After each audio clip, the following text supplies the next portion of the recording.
El catolicismo sigue alegando que aún existe el sacerdocio entre los mortales.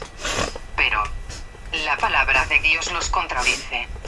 El sacerdocio bíblico solo fue dado de entre la tribu de Leví, y no fue dado entre el pueblo de los gentiles.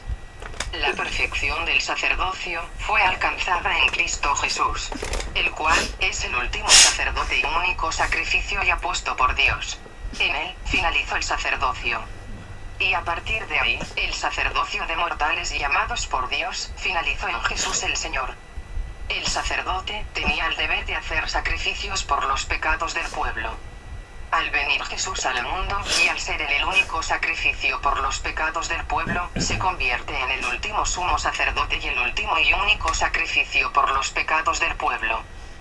Dice Hebreos 10, 26, 39. Advertencia al que peca deliberadamente. 26. Porque si pecaremos voluntariamente después de haber recibido el conocimiento de la verdad, ya no queda más sacrificio por los pecados. 27. Sino una horrenda expectación de juicio y de hervor de fuego que ha de devorar a los adversarios.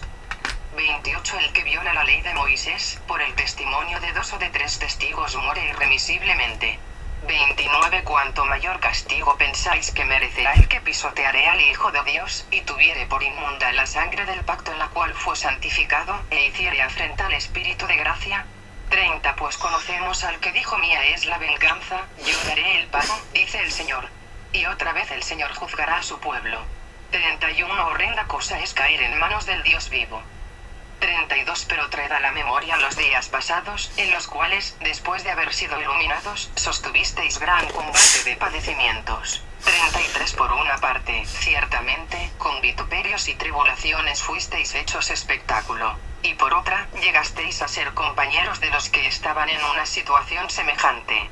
34. Porque de los presos también os compadecisteis, y el despojo de vuestros bienes sufristeis con gozo, sabiendo que tenéis en vosotros una mejor y perdurable herencia en los cielos.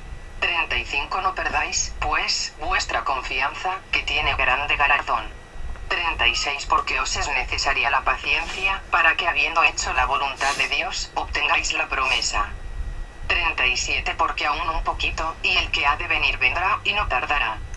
38. Más el justo vivirá por fe. Y si retrocediere, no agradará a mi alma. 39. Pero nosotros no somos de los que retroceden para perdición, sino de los que tienen fe para preservación del alma. Aquí está muy claro. Si pecaremos voluntariamente, ya no hay más sacrificios por los pecados. Así que, al no haber más sacrificios por los pecados del pueblo, el sacerdocio finalizó en Jesús. Jesús es el único sacerdote y sacrificio por los pecados del pueblo, pero por los pecados no voluntarios. Ya que el sacerdocio levítico se hacía sacrificios también por esos pecados voluntarios del pueblo, no solo por los pecados no voluntarios. Porque Dios puso a Jesús como único sacerdocio y sacrificio por los pecados del pueblo. Porque Israel no paraba de desobedecer a pesar de conocer la verdad. Lo cual, Dios decidió poner un solo sacerdote para siempre y realizar un solo sacrificio para siempre y único sacrificio. Donde ya no existirían más sacrificios por los pecados del pueblo. El catolicismo aún enseña que hay que hacer sacrificios. El catolicismo hará todo lo posible para alegar que el sacerdocio sigue en pie, pero el único sacerdocio bíblico es el levítico y finalizó. A la manera de Melquisedec, no se refiere al sacerdocio católico, sino que se refiere a Jesús el Señor. Luis Toro es un manipulador. El sacerdocio levítico no se cambió por el catolicismo, sino que Jesús fue nombrado el único sacerdote para el pueblo igual que el de Melquisedec. Dios puso a Jesús el Señor como el único y último sacerdote y único sacrificio y último sacrificio. Si el catolicismo está diciendo que el sacerdocio católico es igualito al de Melquisedec, está blasfemando. Porque el único sacerdote perfecto es Jesús, y no ningún mortal. En el cristianismo bíblico, el sacerdocio de Melquisedec es un cargo que aplica solo a Cristo. Melquisedec se introduce en Génesis 14, 18 y se describe como el rey de Salem y sacerdote de Dios. Más tarde Abraham ofrece a Melquisedec un diezmo y es bendecido. El nombre de Melquisedec es la combinación de las palabras hebreas para rey y justo, lo cual hace de Melquisedec un sacerdote rey justo. En Mateo 22 Jesús debate con los fariseos. En el versículo 44, Jesús cita el Salmo 110:1, afirmando que el Mesías es el Señor de David. En ese versículo, Melquisedec es mencionado en el mismo Salmo. Juró el Señor, y no se arrepentirá: tú eres sacerdote para siempre según el orden de Melquisedec. Salmo 110:4.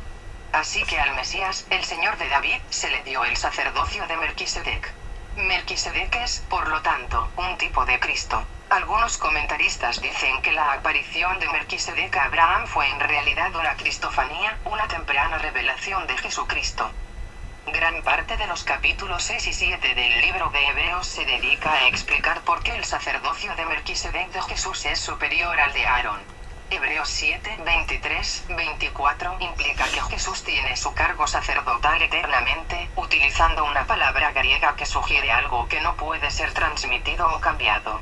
Hebreos 7, 26 llama a este sacerdocio exaltado y sin pecado.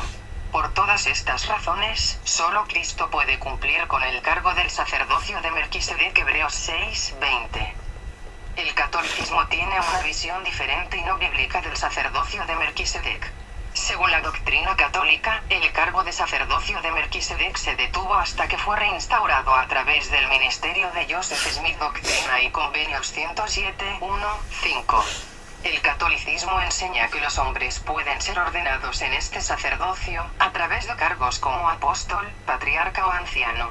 La invocación de Melquisedec y, en menor medida, de Aarón, se utiliza en el catolicismo para arrogarse la autoridad sacerdotal de sus cargos.